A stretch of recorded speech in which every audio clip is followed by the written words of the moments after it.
Hi hello नमस्ते good morning शुभ सकाल। आज हूँ शुक्रवार। आशा कर आज दिन समस्त मंगलमय हो। मु सुमन ये चिकू ये मिकू स्वागत करुँ आज एक नुआ भिडियो को देखा जाऊ आज कौन कौन हो ओके।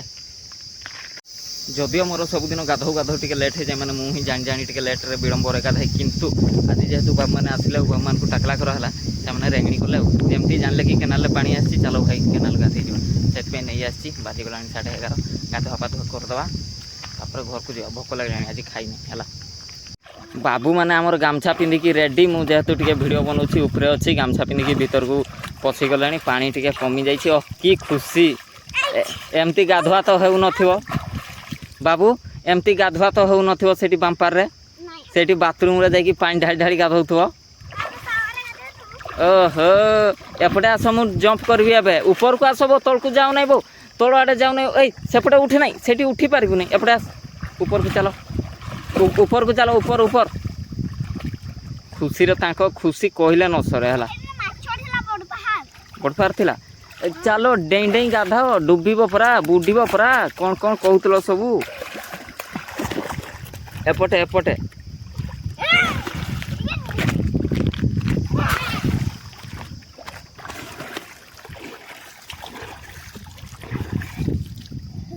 बोलो भारत किस किस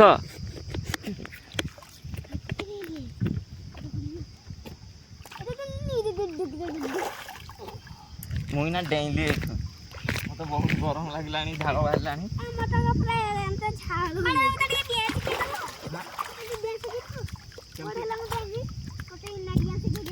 इनारू शिखे बढ़े डेब 1 2 3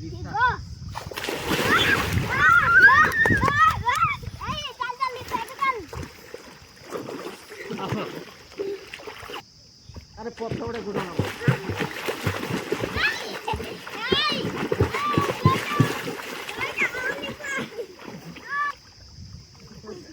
ओके पथ गोटे गोड़ सीधा सेट कर गोड़ सीधा केमती डेंग जान ये एमती ठियाल ये एमती ठियाल ठियाल तो टाकला मुंडा थुई थुई कर 1 2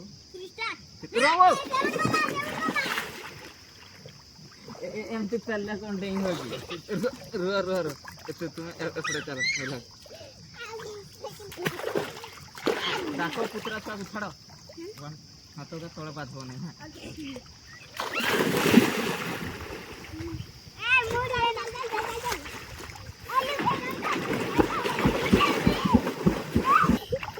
चलो चलो साबुन साबुन मारबा आउ नहीं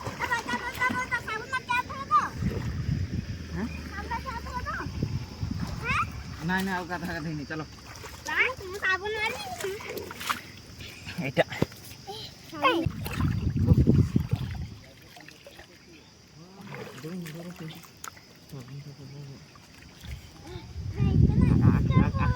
आखि बंद करो आखि बंद कर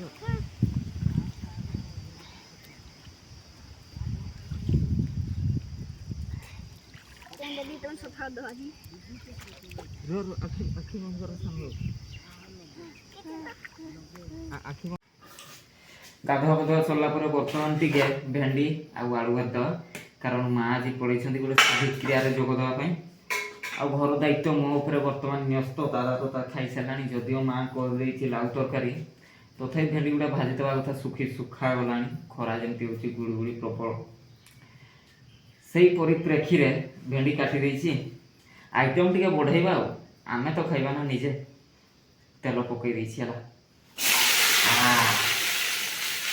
घंटा रुटी कर दियो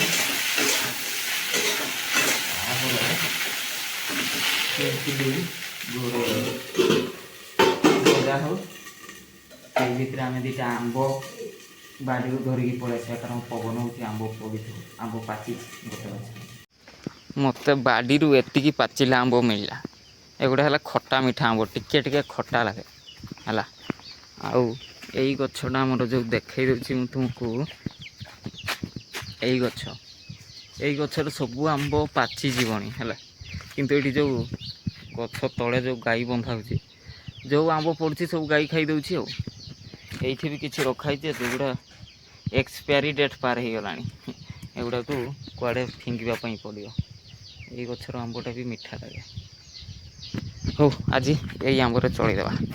ମିଲ୍ ମୋର ରେଡ଼ି। ଇଏ ହେଲା ପଖାଳ, ମା ବନେଇ ଦେଇଥିଲା ଲାଉ ତରକାରୀ, ଆମ୍ବଟା ତ ଏବେ ଆଣିଲି, ୟାପରେ ଗରମା ଗରମ ଭଜା। ପାଗ ଆଜି ମେଘୁଆ ଅଛି, ଟିକେ ଶୋଇ ପଡ଼ିଥିଲି, ଏବେ ନିଦ ଭାଙ୍ଗିଗଲା ମୋର। ବେଶୀ ସମୟ ହେଇନି, 4ଟା 4:30 ହେଇଗଲାଣି। ଏଇପଟେ କୁକୁଡ଼ାମାନଙ୍କୁ ଖାଇବା ପାଇଁ ଦେଇଛି ହେଲା, ଠିଆ ହେଇକି ଖୋଇବା ପାଇଁ ପଡ଼ୁଛି ଆଉ, ନହେଲେ ଏଇ ଧାଡ଼ି ଗୁଡ଼ା କେତେଟା ଅଛନ୍ତି ଖୁମ୍ପା ଖୁମ୍ପି କରୁଛନ୍ତି ଆସିକିରି। ମା ନାହିଁ ଯେହେତୁ ଏମାନଙ୍କୁ ଫାଷ୍ଟ ଖୁଆଇଦେବା। ଦାଦା ଆଜି ଗାଈ ନେଇକି ଯାଇଛନ୍ତି, ଆସିଲେ ଏଇଠି ଠିଆ ହେଇକି ଟିକେ ବନ୍ଧାବନ୍ଧିରେ ସାହାଯ୍ୟ କରିବା। ଆଉ ପଳେଇଲା ମାନେ ଆମେ ସବୁ ଖୁମ୍ପା ଖୁମ୍ପି ହେଇଯିବା। ଏଇ ଧାଡ଼ି, ଏଇ ଦେଖୁଛ, ସେ ଦୌଡ଼େଇଛି, ସାଙ୍ଗେ ସାଙ୍ଗେ ଦୌଡ଼େଇ ଦେଉଛି, ଏଇଠି ଠିଆ ହେଇଛି। ଗୁଡ଼୍ ଇଭିନିଂ, ଶୁଭ ସନ୍ଧ୍ୟା। ଆଜିର ସନ୍ଧ୍ୟାକାଳୀନ କାମ କିଛି କମ୍ପ୍ଲିଟ୍ ହେଇନାହିଁ, ମାନେ ମୁଁ ଚା ପିଇନାହିଁ। ଚା ଟିକେ ଥିଲା, ସେ ଦାଦା ତ ନାହିଁ, ନାନା ସବୁ ପିଇଦେଲା ହେଲା। ଆଉ ଟିକେ ଭୋଜି ଖାଇବା ପାଇଁ ପଳେଇଥିଲି, ମଟନ୍ ଟିକେ ମାଡ଼ କରିକି ପଳେଇ ଆସିଛି। ଆଉ ଦାଦା ତ ଯିବନି ଖାଇବା ପାଇଁ, ମାନେ ସିଏ ଆମର ଚିକେନ୍ ମଟନ୍ ସବୁ ଛାଡ଼ିଦେଲାଣି। ସେଥିପାଇଁ ଦାଦାଙ୍କ ପାଇଁ ଆଳୁ କଷା ଟିକେ କରିଦେବା। ଆଉ ନାନା ବି ଖାଇବା ପାଇଁ ଗଲା। ଭାତଟା ବସିଛି, ଗରମ ଭାତ 2ଟା ଦାଦାଙ୍କ ପାଇଁ କାଢ଼ିଦେବା, ବାକି ଗୁଡ଼ା ପଖାଳ କରିଦେଇଥିବା, କାଲି ଖାଇଦେବା। କାରଣ କାଲି ମାଆମାନଙ୍କର ଆସୁ ଆସୁ ଲେଟ୍ ହେଇପାରେ। ଆଉ ଆଜି ଟୋଳ ବି ରଗଡ଼ା ହେଇନାହିଁ, ସିଆଡ଼େ ଭାତ ବସିଛି ଚୁଲିରେ, ଯାଇକି ଦେଖିବା ଭାତର ସିଚୁଏସନ୍ କ'ଣ, ନହେଲେ ଡାଲା ବାଜିଯିବ, ନାନା ଆସିଲେ ପାଟି କରିବ। ବାହାରେ କେତେ ବଢ଼ିଆ ସୁଲସୁଲିଆ ପବନ ବହୁଛି, କିନ୍ତୁ ଯେତେବେଳେ ଚୁଲି ମୁଣ୍ଡକୁ ଆଶା ହେଉଛି, ମାନେ ଚୁଲି ଶାଳକୁ, ତା ଫିଲିଙ୍ଗସ୍ କିଛି ଅଲଗା ପ୍ରକାର।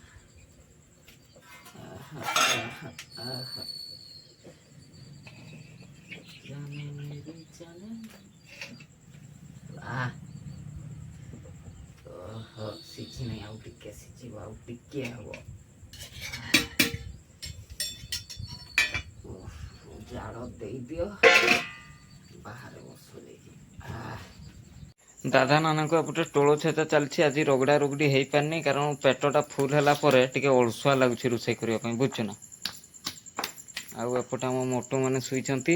ଆଉ ମୁଁ ଦେଖେଇ ଦେଉଛି ରୋଷେଇ ରୁମ୍ରେ ମୋ ରୋଷେଇ କାମ ଚାଲିଛି, 9ଟା ହେଲାଣି।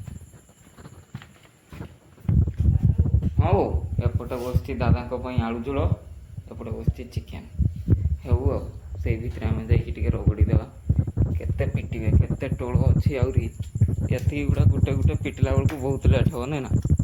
ଏତିକି ଅଛି, ଏଗୁଡ଼ାକୁ ଟିକେ ରଗଡ଼ି ଦିଅ। ସୁଲସୁଲିଆ ପବନଟା ଭଲସେ ବହୁଛି, ଜୋର ଲଗା କେ।